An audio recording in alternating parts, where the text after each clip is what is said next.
For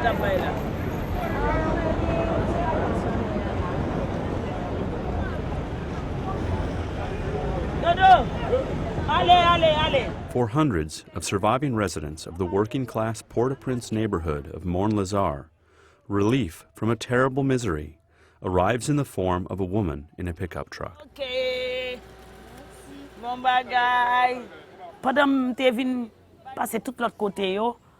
When I saw the devastation, I realized how lucky I was that God had saved me. And I was compelled to start working the next day. Since the January 12th earthquake, Ray Dole has provided food and succor to the people of this ravaged hillside neighborhood just a few miles from the center of Port-au-Prince. For the moment, the people of Morne Lazare have nothing. There are a lot of people still buried under the rubble right now, and no one has come to help pull them out. You now, in the Port-au-Prince metropolitan region, have two parallel realities. You have one where you have large numbers of people in big camps. They're getting a lot of attention. But the folks who are trying to maintain neighborhood cohesion, who are trying to stay in their own neighborhoods, they're not getting any assistance because they simply are not on the radar screen of the big organizations. This is exactly what Ray is doing, and this is exactly what the large organizations are not attending to. Ms. Dole, a community organizer, runs the Sopiedep School, a privately funded community school for poor children from grades K to 10 that was opened in 2002.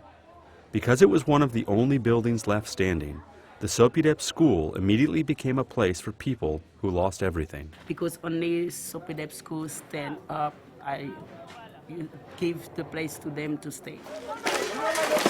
Many in Morne Lazare earn their livings as street vendors, laborers, and mechanics.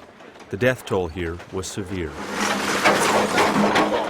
In this immediate area of 50 to 100 meters in all directions, you're talking about at least hundreds of people, and as you extend out, of course, it's in the thousands. Almost a month after the quake, bodies were still being dug out of the rubble.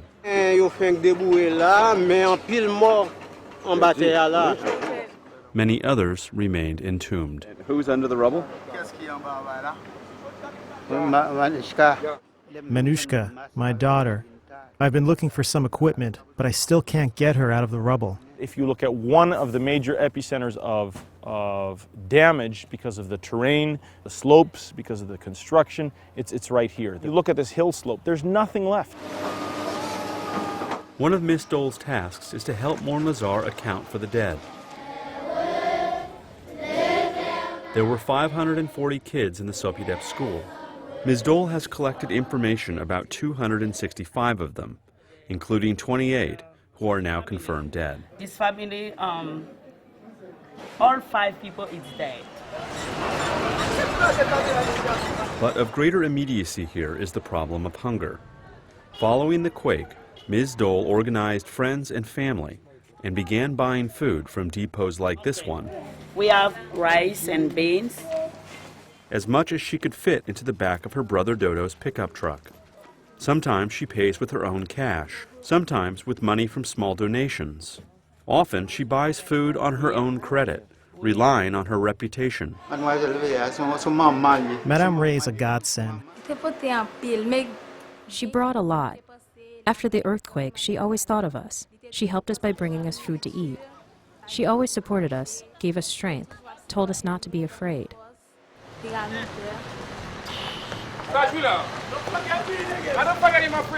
Ray Dole has been helping Haiti's poor for most of her adult life. She was born in the southern town of Jérémie, but came to Port-au-Prince in 1987 and started a project to improve adult literacy. Ultimately, she came to realize the profound need for education among Haiti's poorest children. She started a school, and the mayor of nearby Pétionville provided the school building, which was said to have been a mansion belonging to an assassin associated with the Duvalier regime. Miss Dole's arrival in Morne Lazare stirs great anticipation. Local men gather behind the truck. They are hungry and poor. Sometimes squabbles break out. A list is made for those who will get food tomorrow. Not everyone can be on it.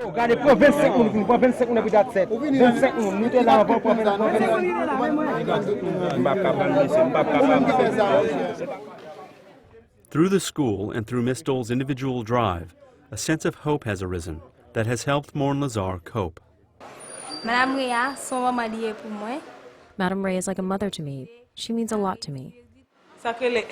For me, honestly, if it wasn't for the school, I would never receive aid at all. A lot of people are expecting to get help, but they are not expecting to get it from the Haitian government because they don't really expect them to do anything for the people who are living in the streets and have no place to sleep. That's why we have to get together and help those who are in need.